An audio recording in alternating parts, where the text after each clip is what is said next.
Alors cette vidéo est la suite de la vidéo JavaScript 113. Donc là, comme on peut le voir, là j'ai deux articles dans le panier, donc le total ça fait 450 €. Le formulaire est bien rempli, j'ai fait confirmation de la commande.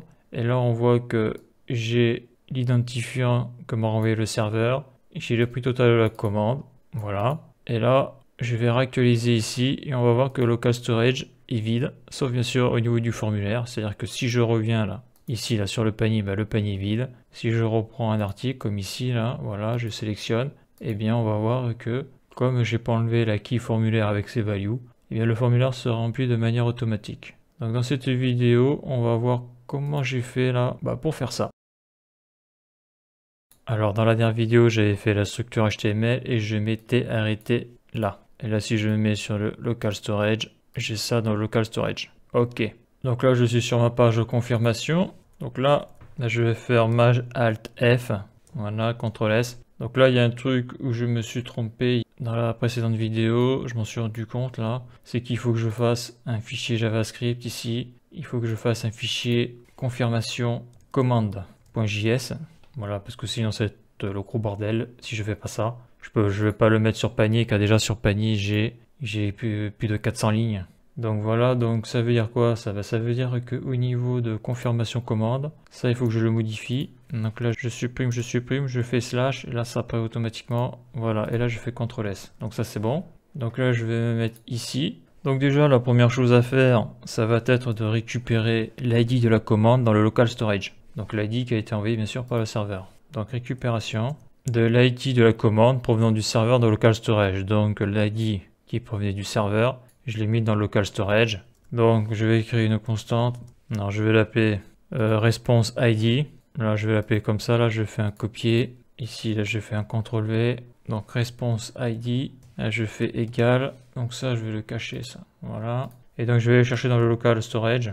Donc c'est la méthode .get item.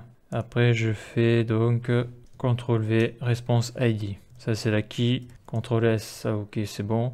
Et après pour m'assurer que je me suis pas trompé, je fais un console log pour m'assurer si ça marche. Donc là je vais faire un Alt GR touche 7 espace. Là je vais faire un CTRL V response ID. Là je fais les accolades CTRL V point virgule CTRL S et là je vais voir dans la console ce que ça dit. Donc là je suis dans la console et on constate que là j'ai bien un response ID et donc j'ai bien le numéro qui est ici et ça correspond bien. Donc si je vais dans le stockage, ça correspond bien à celui-là. Ok, donc ça c'est bon. Donc une fois que ça c'est fait, comme je l'ai dit, je voulais mettre le prix total de la commande. Donc récupération du prix total de la commande. Donc là je me suis rendu compte que je l'avais pas mis dans le local storage. Parce qu'obligatoirement si je vais récupérer le prix, ça sera dans le local storage. Et là on voit que j'ai formulaire, bon ça ok. J'ai produit, donc là j'ai un produit. Par contre là je vais mettre un deuxième produit. Voilà, là j'ai mis un deuxième produit, j'actualise le local storage.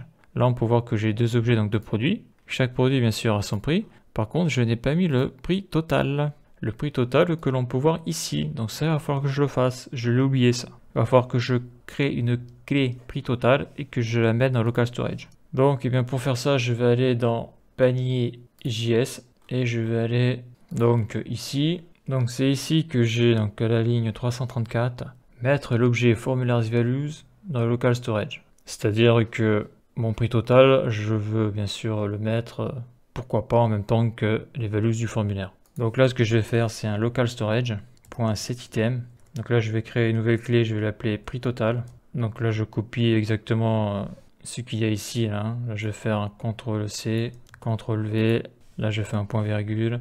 Et donc là, ça va être prix total. CTRL C, CTRL V. Alors pourquoi prix total? Parce que là j'étais un petit peu vite en besogne. Le prix total, je l'ai calculé ici là. Alors il faut que je le retrouve. Voilà. Donc additionner le prix, donc au niveau des lignes 134, additionner les prix qu'il y a dans le tableau de la variable prix total calcul avec la méthode .redus. Donc on a ça et à la fin je mets ça dans console log prix total. Et d'ailleurs je l'affiche, le prix total est ici. Le prix total est de, donc ça c'est ma variable prix total et dedans il y a la valeur numérique. Donc cette valeur numérique, je la convertis en JSON pour pouvoir l'envoyer dans le local storage. Là, je fais un CTRL S. Donc, théoriquement, si j'actualise le local storage, je devrais avoir le prix total. Donc là, je viens ici, panier, ça c'est bon. Confirmation de la commande. J'actualise.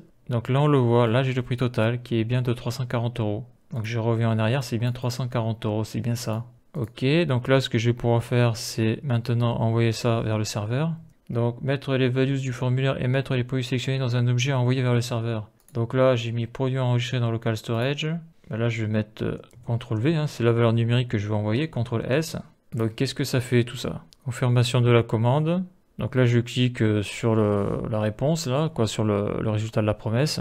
Là on peut voir que j'ai bien l'ID qui est ici. Là j'ai bien l'adresse que j'ai mis. Et là surtout j'ai une nouvelle key qui est apparue, prix total de 340. Et là dedans j'ai les produits. Ok, donc ça a l'air de marcher mon truc, super. Donc là si je reclique sur confirmation de la commande, je vais sur la page confirmation commande. Donc maintenant il faut que je récupère le prix du panier. Donc là je vais ici, quoi, le prix total du panier. Donc là bah, ça va être la même chose, hein.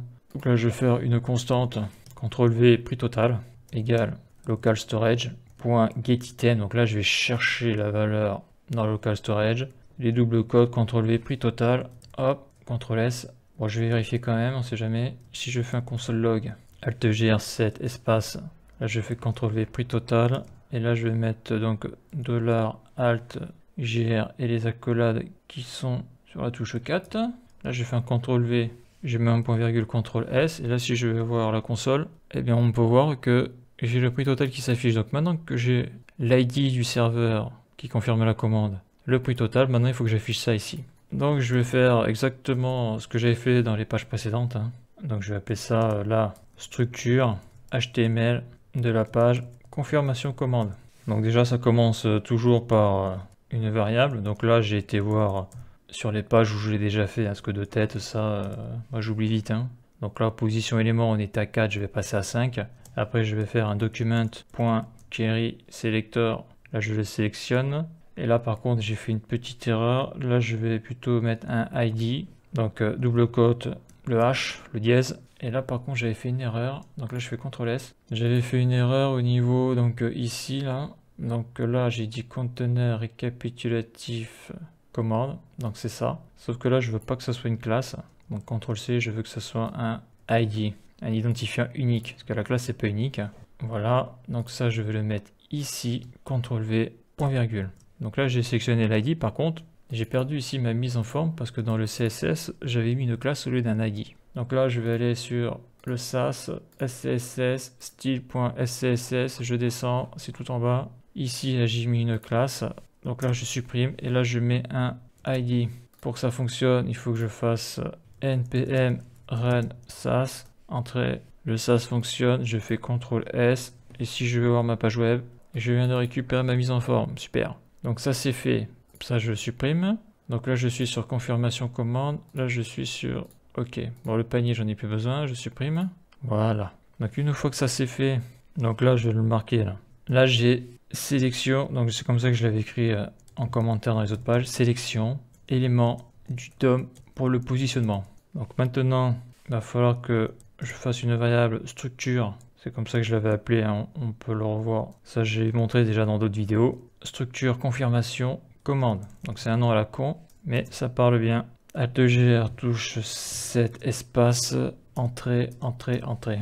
Donc là maintenant il va falloir que j'aille chercher le code de ma structure HTML. Donc la structure HTML c'est tout ça. CTRL X, voilà, CTRL X, et là je fais CTRL V. Donc là je vais sauvegarder, CTRL S, et là CTRL S. Donc là j'ai mis ma structure HTML. Donc là si je vois ma page web en principe, eh bien j'ai plus rien, parce que maintenant il va falloir que j'affiche ce que j'ai mis dans mon fichier JavaScript dans la page web. Donc là je fais sup, là je mets un point virgule, voilà. Et là après je vais faire injection HTML. Donc là on va injecter le code. Donc ça va être position élément 5, point insert adjacent HTML. Donc là après moi je le sais jamais, j'ai été voir sur le MDN, hein.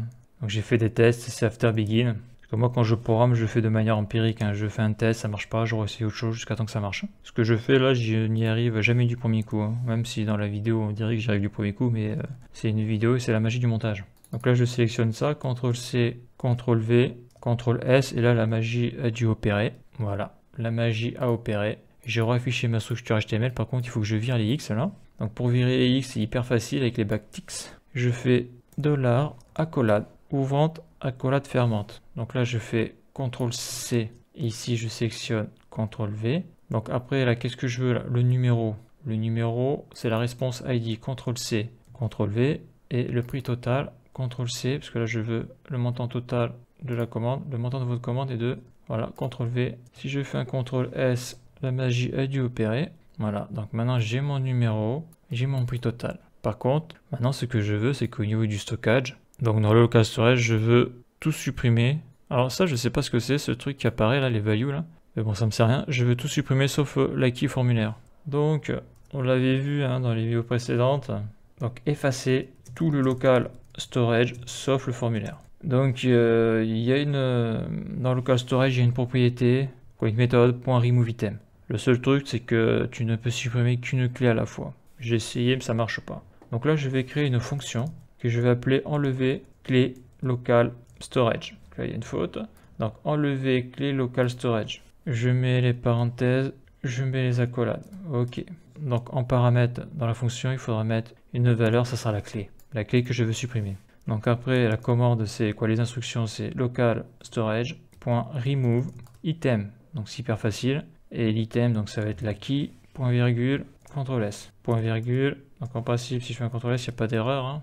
Voilà. Donc là, c'est toujours actif, j'ai toujours les clés dans le local storage. Donc maintenant, je vais appeler ma fonction. Et dedans, je vais mettre la clé que je veux supprimer. Donc déjà, je vais commencer par prix total.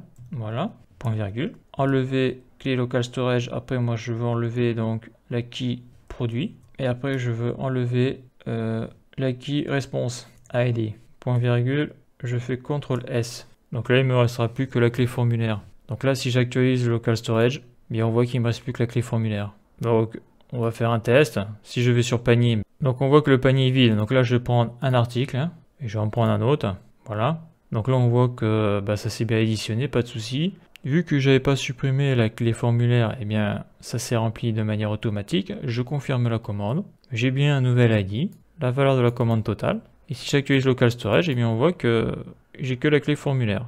Donc ça, je sais pas d'où ça vient ça, mais je vais supprimer. C'est peut-être des bugs quand j'ai fait mes tests. Si j'actualise, eh bien je vais perdre tout ça. C'est normal, hein, parce que j'ai supprimé les keys dans le local storage. Si je vais sur le panier, il est vide, c'est normal parce que j'ai supprimé la clé. Ce qui fait que si le client veut recommander, il est obligé de retourner sur la page d'accueil. Voilà, il va commander un produit, il en commande 4, option 3. Voilà, il a des sous, on va en reprendre un autre.